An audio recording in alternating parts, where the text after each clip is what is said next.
We have 250 years of coal. Why in the heck wouldn't we use it?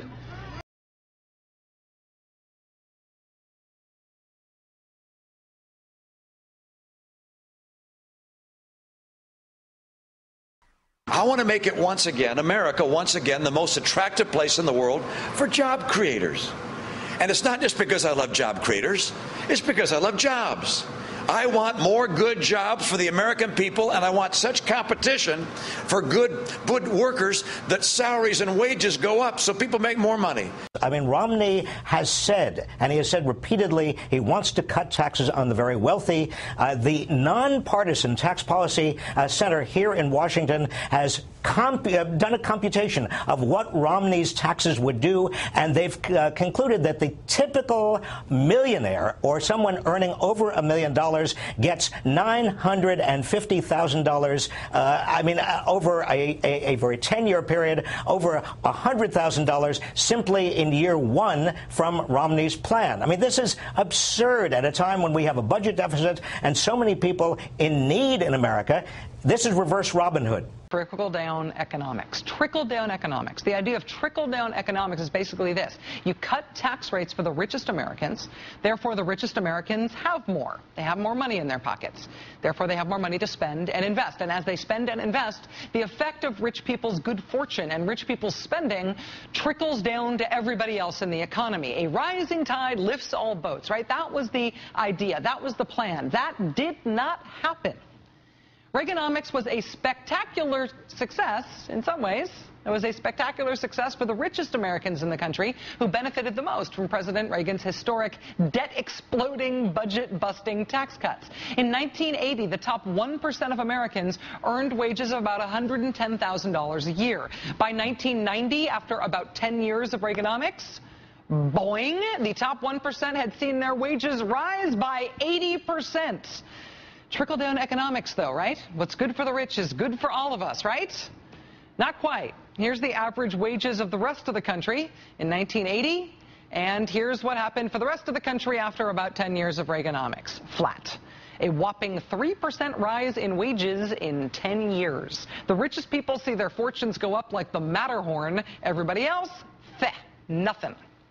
This is what family income growth looked like during the 1980s. Look at that. The richest 1% of Americans had an awesome decade. They saw their family income skyrocket by 74%. Everybody else, not so much. In fact, the poorest Americans saw their income shrink by more than 4%. That was Reaganomics. That was what Reaganomics did. That was the impact of Reaganomics. That was the result of this experiment called trickle-down economics. The rich did great. Everybody else, still waiting for the trickle.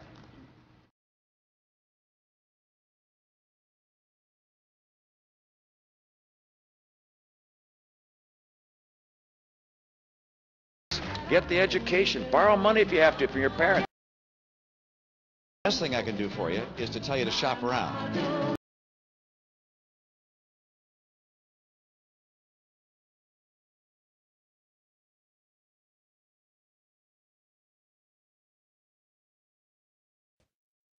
The teachers' unions are able to contribute tens of millions of dollars to the campaigns of politicians. And then those politicians, when elected, stand across from them at the bargaining table, supposedly to represent the interest of the kids. I think it's a mistake. I think we got to get the money out of the teachers' unions going into campaigns. He didn't offer any details. The problem is this, though. He seems to have no problem with other corporations, including banks, including oil companies, giving money to politicians. So wait a second, Mitt. You're saying that this is kind of like when banks give all that money to politicians and then they negotiate with those same politicians for billions of dollars in handouts? Oh, that's okay. But the teachers, can't have teachers donating to politicians and the unions. Nope, nope, nope. It's a conflict of interest.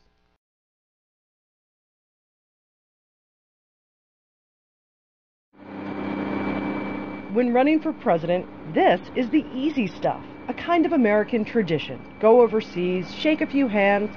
For Republican Mitt Romney, the closest he got to this kind of crowd was when he was being publicly criticized by the mayor of London. There's a guy called Mitt Romney who wants to know whether we're ready. That's right, his very first stop, he said he wasn't quite sure if London was ready to. Next stop, Israel, where he insulted all Palestinians and some Israelis, saying Jewish culture is the reason Israelis have a better economy than the Palestinians. About this trip, how did it go so badly, and what does it say about Mitt Romney, and whether or not he's ready to leave?